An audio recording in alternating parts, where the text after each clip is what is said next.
Hello बच्चों, आज जो आपका नेक्स्ट टॉपिक है वो इलेक्ट्रिक फील्ड लाइंस है। इलेक्ट्रिक फील्ड क्या होता है उसके बारे में हम पिछली वीडियो में बता चुके हैं। इलेक्ट्रिक फील्ड इंटेंसिटी क्या होती है उसके बारे में बता चुके हैं। आज हम आपके लिए बताने जा रहे हैं इलेक्ट्रिक फील्ड लाइंस आपका होता क्या है। जो इलेक्ट्रिक फील्ड लाइंस आपका है वो एज ए पाथ, वो स्ट्रेट भी हो सकता है, स्ट्रेट का मतलब स्ट्रेट भी हो सकता है, वो कर्व भी हो सकता है। और किसमें? इलेक्ट्रिक फील्ड के अंदर। किसके अंदर? इलेक्ट्रिक फील्ड के अंदर। और दूसरी बात क्या है? दूसरी बात इसमें बतलाया गया है कि जो आपकी जो इलेक्ट्रिक फील्ड लाइन है उस इलेक्ट्रिक फील्ड लाइन पर किसी भी पॉइंट पर अगर हम टेंजेंट डाल दें, अगर हम वहां पर कोई टेंजेंट डाल दें तो टेंजेंट आपका इलेक्ट्रिक फील्ड इंटेंसिटी की डायरेक्शन को बताता है। किसको बताता है? इलेक्ट्रिक फील्ड इंटेंसिटी की डायरेक्शन को बताता है। सबसे पहले हम क्या करते हैं? सबसे पहले हम इसकी डेफिनेशन लिख लेते हैं। क्या लिख लेते हैं? इसकी हम डेफिनेशन लिख लेते हैं। वो डेफिनेशन हमारी होती क्या है? Electric field lines as a path straight or curve in electric field. ये आपका पाथ कहां होगा? ये स्ट्रेट या कर्व होगा। किसमें? इलेक्ट्रिक फील्ड में। किसमें? इलेक्ट्रिक फील्ड में। और इस इलेक्ट्रिक फील्ड में इलेक्ट्रिक फील्ड लाइन के ऊपर अगर हम किसी पॉइंट पर टेंजेंट डाल देते हैं तो टेंजेंट जो आपका डाला जाएगा वो इलेक्ट्रिक फील्ड इंटेंसिटी की डायरेक्शन को बताएगा। किसकी बताएगा? डायरेक्शन को बताएगा। तो हम क्या कह सकते हैं? Tangent to any point gives the direction of electric field intensity. अब यहां पे हमको पता लग गया कि इलेक्ट्रिक फील्ड लाइन है, उसके ऊपर टेंजेंट हमने डाला तो टेंजेंट डालने की वजह से क्या होगा? इलेक्ट्रिक फील्ड इंटेंसिटी की डायरेक्शन को बताया जा सकता है। वेरी सिंपल, ठीक है। अब इसके अलावा हमारा होता क्या है? सबसे पहले हम इसको मान लेते हैं कि आपका कोई भी पॉइंट चार्ज है। क्या है आपका पॉइंट? क्या है आगे? इसमें आप लोगों का किसी पॉइंट चार्ज है। वो पॉइंट चार्ज के आसपास जो क्षेत्र होता है वो आपका इलेक्ट्रिक फील्ड कहलाता है, जिसमें फोर्स ऑफ अट्रैक्शन या फोर्स ऑफ रिपल्जन एक्सपीरियंस किया जाए किसी भी यूनिट टेस्ट चार्ज के द्वारा। अब ठीक है, अब हमारा पॉइंट चार्ज है, मान लेते हैं ये हमारा कोई भी Q पॉइंट चार्ज है। अब इसके आसपास का ये स्पेस हमारा क्या है? ये आप लोगों का एक इलेक्ट्रिक फील्ड है।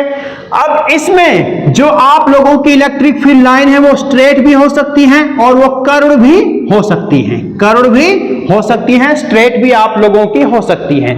जब यहां इसमें यूनिट टेस्ट चार्ज Q0 को इसमें लाया जाता है तो क्या होता है? इसके ऊपर फोर्स ऑफ अट्रैक्शन या रिपल्जन होगा।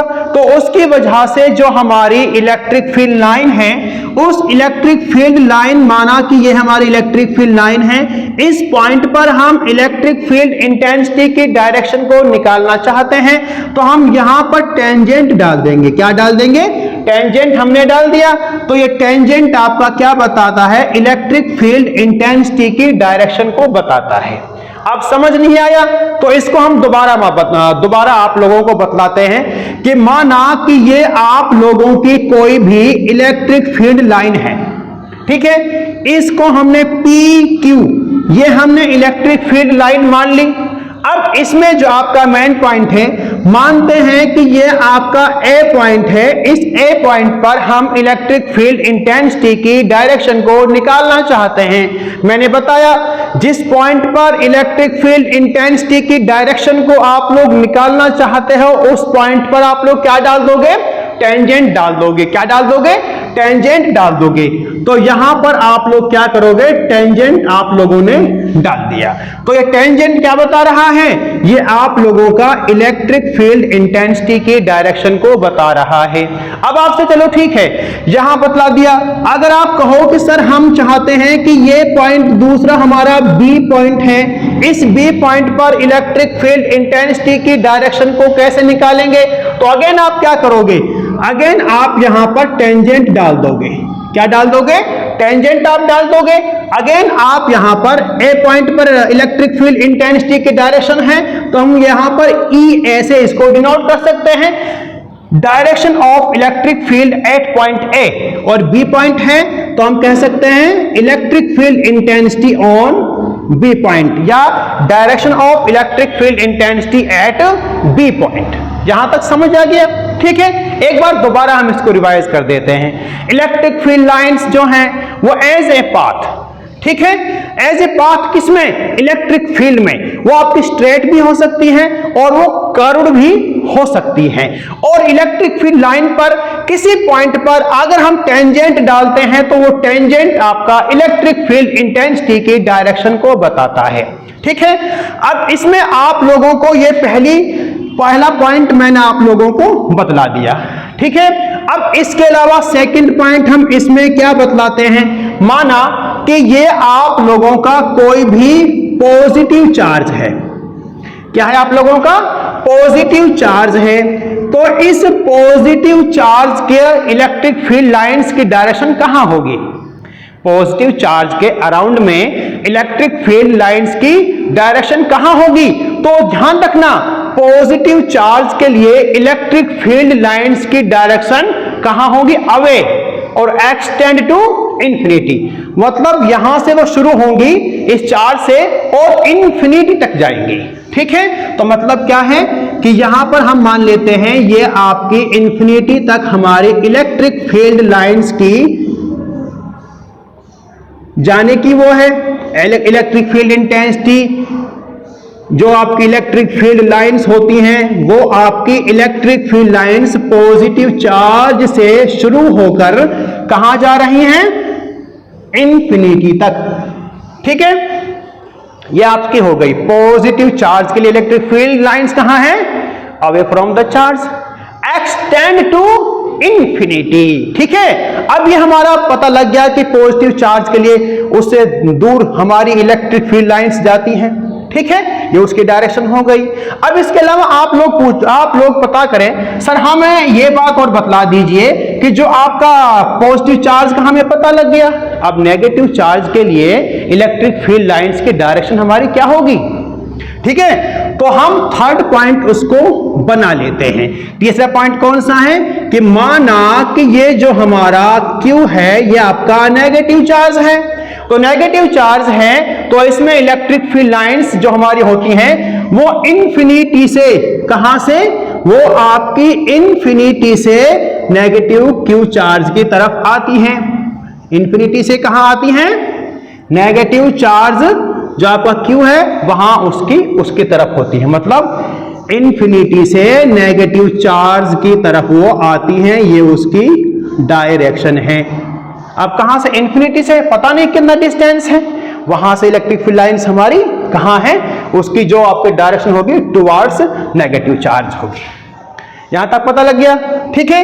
अब इसमें पहली बात हमको पता लग गई, दूसरी बात पता लग गई, तीसरी बात हमको पता लग गई, चौथा हम करने जा रहे हैं जो फोर्थ पॉइंट आप लोगों का है। सर ठीक है, आपका हम मान लेते हैं कि एक आपका Q1 पॉजिटिव चार्ज है, Q1 पॉजिटिव चार्ज है, और दूसरा हमने Q2 भी नेगेटिव चार्ज मान लिया। क्या है, नेगेटिव चार्ज मान लिया।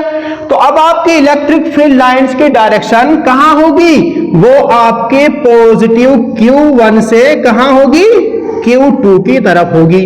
कहां होगी, Q1 से Q2 की तरफ उनकी डायरेक्शन होगी। ठीक है, Q1 से Q2 की तरफ डायरेक्शन होगी। ठीक है, और हमारा क्या होगा, ये आपका इलेक्ट्रिक डाइपोल क्रिएट करेगा, इलेक्ट्रिक डाइपोल प्रोड्यूस करेगा। क्या करेगा, इलेक्ट्रिक डाइपोल प्रोड्यूस करेगा। मतलब क्या है, आपके डिफरेंट चार्जेस हैं, उसमें आपकी इलेक्ट्रिक फील्ड लाइंस क्या करती हैं, इलेक्ट्रिक डाइपोल को प्रोड्यूस करती हैं। ठीक है, क्योंकि किसकी वजह से, अट्रैक्शन की वजह से। और इसमें एक पॉइंट हम इलेक्ट्रिक फील्ड लाइंस की प्रॉपर्टीज में क्या बता सकते हैं कि electric field lines contract longitudinally on account of attraction between these two charges, क्योंकि क्या होता है, अट्रैक्शन होता है। ठीक है, इस बात को ध्यान रखना है आप लोगों ने कि इलेक्ट्रिक फील्ड लाइंस आपकी पॉजिटिव से नेगेटिव की तरफ जाती हैं, और ये बात भी हमारी इससे पता लग रहा है, इसको हमने पहले कर चुके हैं। चलो ठीक है, पांचवा पॉइंट आप लोग करोगे। इसमें पांचवा पॉइंट कौन सा करोगे, सर हमने ये डिफरेंट चार्ज मान लिए, एक पॉजिटिव मान लिया, एक नेगेटिव मान लिया। अगर सर दोनों पॉजिटिव पॉजिटिव हो या दोनों नेगेटिव नेगेटिव हो, उनके लिए क्या होगा, तो उनके लिए हम कर लेते हैं कि यहां पर हमने माना ये आपका पॉजिटिव Q1 चार्ज है और दूसरा ये आपका Q2 पॉजिटिव चार्ज हम मान लेते हैं। ठीक है, ये हमने मान लिया। अब हमारे क्या होगा, इन दोनों चार्ज जो हमारे दे रखे हैं, इनके बीच में क्या होगा, इनके बीच में प्रेशर लगेगा। क्या लगेगा, प्रेशर लगेगा। क्या लगेगा, प्रेशर लगेगा, और उस प्रेशर की वजह से क्या होगा, इनके बीच में रिपल्जन होगा। क्या होगा, रिपल्जन होगा। जो प्रेशर लगेगा उस प्रेशर की वजह से इनके बीच में रिपल्जन होगा। और जो हमारी लाइन जॉइनिंग है, इसमें लाइन जॉइनिंग में इसको हम मान लेते हैं कि ये आपका P पॉइंट है, और ये P पॉइंट आपका क्या है, ये हम कहते हैं इसको न्यूट्रल पॉइंट। क्या बोलते हैं, P पॉइंट को न्यूट्रल पॉइंट बोलते हैं। और इस न्यूट्रल पॉइंट पर इलेक्ट्रिक फील्ड इंटेंसिटी की वैल्यू क्या होती है, जीरो। क्या होती है, जीरो। अगर आप लोगों से क्वेश्चन किया जाए कि ये हमारे दोनों सेम चार्ज हैं और इनके बीच में क्या होता है कि प्रेशर जनरेट हो रहा है, प्रेशर प्रोड्यूस हो रहा है, और उस प्रेशर की वजह से आपका फोर्स ऑफ रिपल्जन लग रहा है, क्योंकि चार्ज की प्रॉपर्टीज में इसके बारे में पढ़ चुके हैं। तो इसमें आपका जो ये न्यूट्रल पॉइंट P दे रखा है, इस न्यूट्रल पॉइंट P पर इलेक्ट्रिक फील्ड इंटेंसिटी की वैल्यू क्या होगी, तो आप लोग क्या बताओगे, इलेक्ट्रिक फील्ड इंटेंसिटी की वैल्यू इस P पॉइंट पर जीरो होगी। क्या होगी, जीरो होगी। पता लग गया, ठीक है। अब इसके अलावा यहां पर छठा पॉइंट हम यहां पर कर लेते हैं कि सर ठीक है, अब आपका क्या है, ये हमारी वो कंडीशन हो गई कि Q1 चार्ज आपका Q2 चार्ज के बराबर है, और इसका जो लाइन जॉइनिंग का मिड पॉइंट होगा वहां पर P पॉइंट लाई करेगा, और P पॉइंट पर इलेक्ट्रिक फील्ड इंटेंसिटी की वैल्यू जीरो होती है। ठीक है सर, इसको हम मान लेते हैं कि यह कंडीशन हमारी उसके लिए भी एप्लीकेबल है जब आपका Q1 पॉजिटिव चार्ज की वैल्यू Q2 पॉजिटिव चार्ज के लिए है, बराबर है दोनों। Q1 की वैल्यू Q2 के बराबर है। अगर मान लो हम कंडीशन यहां पे लगाएं, सर ठीक है Q1, अब हम कहते हैं कि सर Q1 चार्ज जो हमारा है वो उसकी वैल्यू Q2 चार्ज से हमारी ज्यादा है।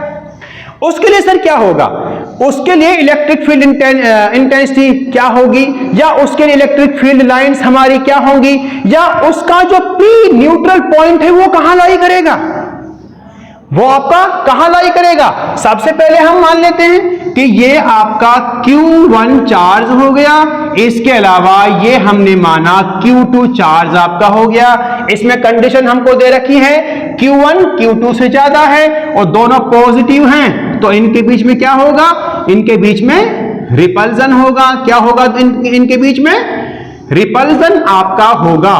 तो रिपल्जन होने के साथ में रिपल्जन प्रेशर की वजह से होगा, दोनों के बीच में प्रेशर लगेगा, और इसमें आप लोगों की इस कंडीशन के अकॉर्डिंग जो हमारा लाइन जॉइनिंग है, उस लाइन जॉइनिंग में जो P पॉइंट है वो आपका जो कम चार्ज है, जिसकी वैल्यू कम है, वो उसकी तरफ मतलब उसके ज्यादा नजदीक होगा। ठीक है, तो Q1 बड़ा है Q2 से, तो आपका जो P पॉइंट है वो हमारा इस Q2 के नजदीक लाई करेगा। और आप लोग जानते हो न्यूट्रल पॉइंट है, न्यूट्रल पॉइंट का मतलब ही वो है कि जहां पर इलेक्ट्रिक फील्ड इंटेंसिटी जीरो हो। क्या हो? जीरो हो। ये हमारी कंडीशंस हैं। एक कंडीशन हम सातवां कर लेते हैं सर, मान लेते हैं हम कौन सा इलेक्ट्रिक फील्ड लाइंस का सातवां पॉइंट मान लेते हैं कि ये हमको कोई भी चार्ज शीट दे रखी है, ये हमारी कोई भी पॉजिटिवली चार्ज या नेगेटिवली चार्ज हमारी प्लेन शीट है। कैसी शीट है? प्लेन शीट है। अब उस प्लेन शीट में इलेक्ट्रिक फील्ड लाइंस की डायरेक्शन क्या होगी? तो क्या बताओगे सर? पॉजिटिव से तो अवे होती हैं, एक्स टेंड टू इंफिनिटी। तो सर इसके लिए हम स्ट्रेट इस तरह बना देंगे सर, हमारी जो डायरेक्शन होगी इलेक्ट्रिक फील्ड लाइंस की वो सर हमारी इस तरह होगी। तो सर देखो ऐसा है, हमसे अगर कुछ इसमें पूछा जाएगा तो हम उसको बता देंगे सर आपको टेंशन लेने की कोई जरूरत नहीं है। क्या मुझको टेंशन लेने की जरूरत है क्या? अरे जरूरत है क्या? बोलते क्यों नहीं है ना? हाँ, इलेक्ट्रिक फील्ड इंटेंसिटी जो इलेक्ट्रिक फील्ड लाइंस है उनकी डायरेक्शन इधर की साइड होगी। किसी इलेक्ट्रिक फील्ड में अगर किसी भी पॉजिटिवली चार्ज प्लेन शीट को रखा जाएगा। ये 7 आपके पॉइंट हैं, ये 7 पॉइंट आपके इलेक्ट्रिक फील्ड लाइंस में आपको आने चाहिए। याद करोगे ना? ठीक है।